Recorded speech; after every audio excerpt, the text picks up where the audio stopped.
Hem passat uns mesos molt complicats i crèiem que era bo buscar qualsevol oportunitat de que la gent pogués tornar a fer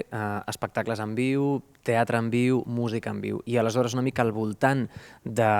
tota la gent que forma part de la comunitat de l'escola, d'Aules Arts Escèniques, vam dir fem un cicle quilòmetre zero, unes nits quilòmetre zero, amb professors, gent vinculada a l'escola, que bàsicament finalment acaba sent tot gent molt vinculada amb el teatre musical. Jo la vaig veure un dia clar, sota una llum que m'encegava, i quan la vaig posar a mirar, ella em tornava la mirada, i ara en les nits que em donsa mar, quan vaig mirar la lluna clara, ja no hi sé veure més com far, des d'on somriu la seva cara. Si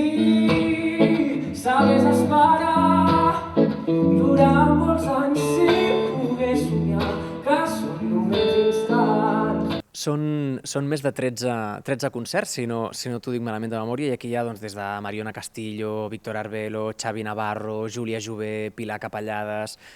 jo també m'hi apuntaré un dia, Roger Argemí, que és un cantant de pop-rock que aquest any col·labora amb nosaltres a l'escola, per tant, moltíssima gent. Em deixo noms, és impossible dir-te'ls els 13 de memòria, però hi ha tant nois com noies,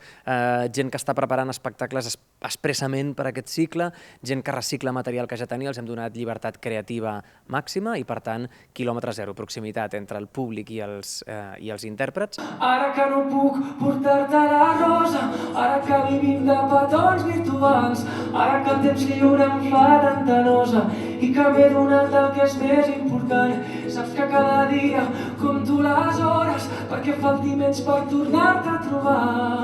No et pots imaginar com penso en tornar-te a abraçar. No et pots imaginar com et trobo a faltar.